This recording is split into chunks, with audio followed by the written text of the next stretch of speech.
ಊಟ ಮಾಡಿ ಬಾವ. ಊಟದಲ್ಲಿ ಅಂತದ್ದು ನಾಚಿಗೆ. ಇದನ್ನು ಹೊಟ್ಟೆ ಅಂತ ತಿಳ್ಕೊಂಡಿದ್ಯೋ ಅಥವಾ ಭತ್ತ ತುಂಬ ಚೀಲ ಅಂತ ತಿಳ್ಕೊಂಡಿದೀಯೋ? ಬಸ್ಲ ಬಾವ. ಬಾವ ಬಾವ ಬಾ ಮಂಜು.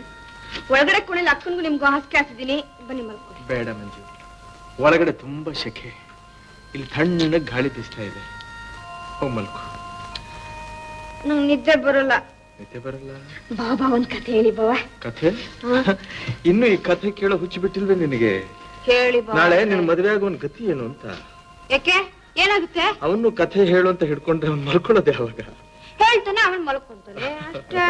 ಹೇಳಿ ಬಾವ. ಸರಿ ಸರಿ, ಆಯ್ತು ಆಯ್ತು ಆಯ್ತು.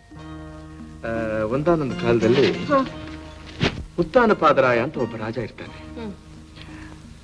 ಅವನಿಗೆ ಇಬ್ಬರು ಹೆಂಡ್ರು. ಒಬ್ಬಳ ಹೆಸರು ಸುಮತಿ,